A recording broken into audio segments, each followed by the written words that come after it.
Hi and welcome to the Aquarius Full Moon. On the 29th of July we have a beautiful, powerful full moon happening at 6 degrees and 30 minutes of Aquarius, and it is going to peak at 7:36 a.m. Pacific Daylight Time, July 29th. So let's check out the 5 main themes that I see for this full moon and just the astrology around this time in general. The first theme, start believing in yourself. About a month ago, Jupiter has left Cancer and moved into the much more fiery, enthusiastic, confident sign of Leo. So if I think about Jupiter in Leo energy, and in this full moon, we actually have the Sun together with Jupiter at the same time, I really do think of a queen with a big fur coat and a red lipstick and gold jewelry and just this beautiful dramatic outfit, and the way she enters the room is full of charisma and confidence and just lifting everyone up, inspiring people to just go big and believing in themselves. So this is the kind of energy, and wherever Jupiter is in the sign, this is what it expands, but there's also with it an invitation for us. Now that we've gone more inwards and reflected while Jupiter was in Cancer, and we were thinking what makes us feel safe and what makes us feel home, now it is time to go out there, and what has been brewing inside, can we bring that into the light? Can we share it with others? And can we allow ourselves to be seen, even if at times we don't feel quite ready, we don't feel quite perfect? Which brings me to this theme of the other thing that we have going on is Saturn Neptune having recently moved into Aries.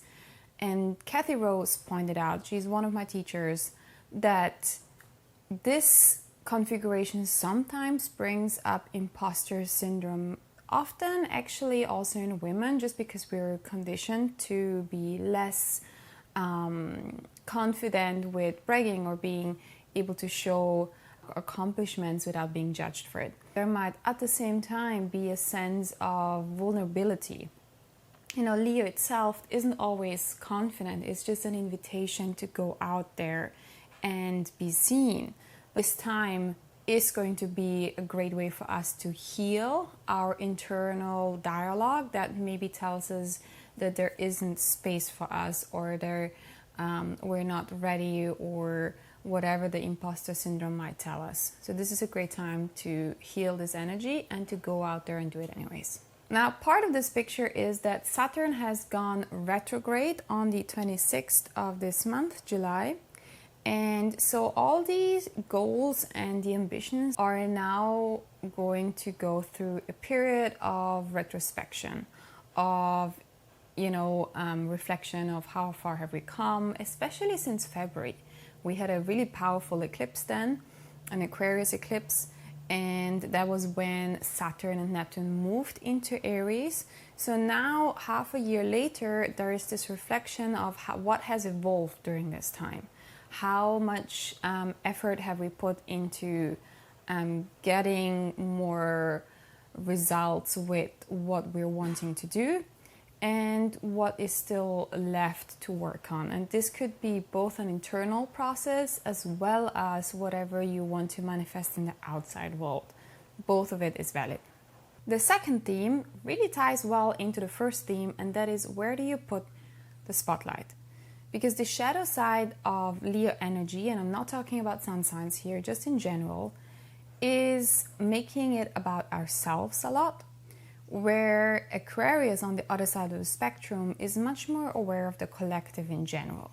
So when I started teaching yoga, one of the absolute best advice I ever gotten was that when we go out there and we're nervous about teaching a class, about being out there leading a group, then we make it more about ourselves than we make it about the people in front of us that at this time they came here for a service.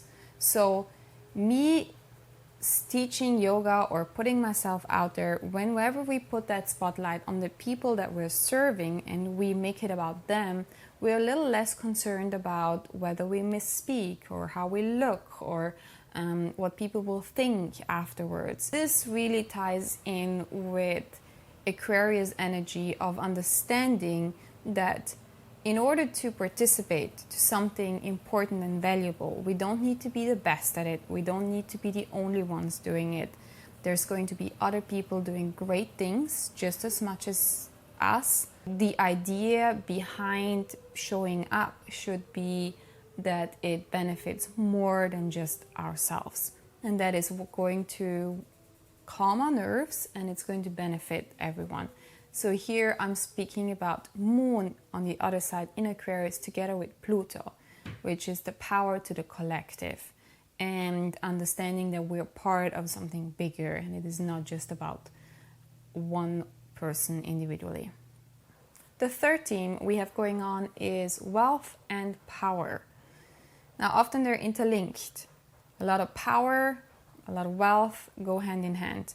And it really speaks about the Jupiter-Pluto opposition that this full moon is tied into. It is shining a light on Jupiter-Pluto themes, which have to do with big money, big wealth, big success. And it is interesting that a lot of billionaires actually have this aspect in their charts. For example, Bill Gates, Warren Buffett, Elon Musk. So either as a aspect or as a, in Elon Musk's case, very prominent midpoint. Back to the French Revolution. During the French Revolution, we had Pluto in Aquarius, which is actually the last time Pluto was in Aquarius. And now it's gone all the way back to that position. But what triggered the French Revolution, arguably, is that when Jupiter moved into Leo. And when Jupiter moved into Leo, it expanded the royal extravagance at that time, of the elites at that time. So they were living in absolute luxury while everyday people were starving because crops have been failing and there was just not enough food for them. And this is what led to the French Revolution. So now we have the same configuration. I'm not saying there's going to be another French Revolution at all, but I do find it interesting that we do definitely see a big gap between wealthy people and everyday people. And I feel that this full moon on a personal level is allowing us to reflect on our relationship to power and wealth. Because I find it quite interesting that we are generally conditioned to think that they're kind of evil, which may subconsciously hold us from stepping more into that energy.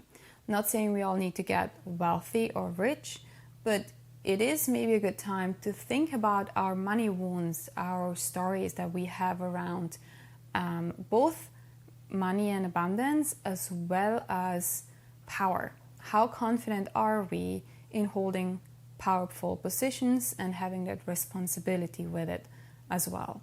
And where are we maybe thinking too small? The fourth theme, let's talk about it. So that's the theme, let's talk about it. There is a lot of energy in this chart for this full moon that supports talking about whatever may be going on in our lives with our loved ones. So here we have Mercury still in Cancer, but recently gone forward again. So whatever we have processed during the retrograde time is now a little bit more clear in our mind, and maybe we want to talk about it. And we have both Mars in Gemini, which, you know, that energy of Mars goes into communication. So there is a tendency to want to resolve conflicts, for example, by talking about it first. And then Venus in Virgo, which Virgo is also ruled by Mercury. So the tendency to want to talk about things is there. And we can use a slightly more sort of detached Aquarius moon to be able to see things slightly more objectively while still having the emotional component that we have with Mercury in Cancer and the heart energy that comes from Sun-Jupiter conjunction, where we're wanting to connect on a heart-to-heart level. The fifth theme has to do with the environment here. So Chiron just recently moved into Taurus. Taurus is the earth energy, and whenever we have Taurus energy, we want to think about what we have, our resources, our stability, what gives us a sense of security. Now, when Chiron moves into a sign, it brings up what we may still need to heal within that. So it's not that it wasn't there first, but now it's bringing up more of these issues so that we can see them better for what they are, so we can heal them. Now, I really noticed that when Chiron moved into Taurus, we started seeing a lot more food issues, especially here in the US. Taurus has to do with food and agriculture. Now, we had all these food poisoning with lettuce and eggs and whatnot, and it is allowing us to understand that maybe we need better systems in how we treat the earth. Also with AI, then data centers and all these things that we have going on environmentally, and also where we get our food from. Now, Chiron's only going to be in Taurus until September, where it's going to start going backwards again, until April, where it goes fully into Taurus for the next few years. So this is a little preview of what might come up later in 2027.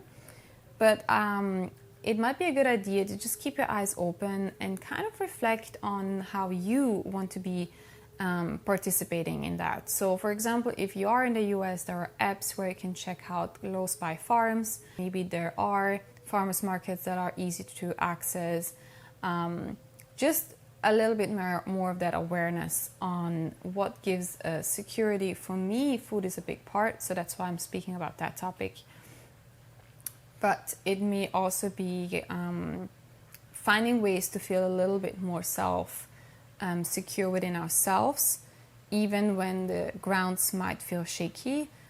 For some people, this is finding their own land, finding their own business, and healing the relationship that we personally have to nature and to inner security. So what steps can we take there? All right, this was the full moon update. I'm super happy that you watched until the end of this video.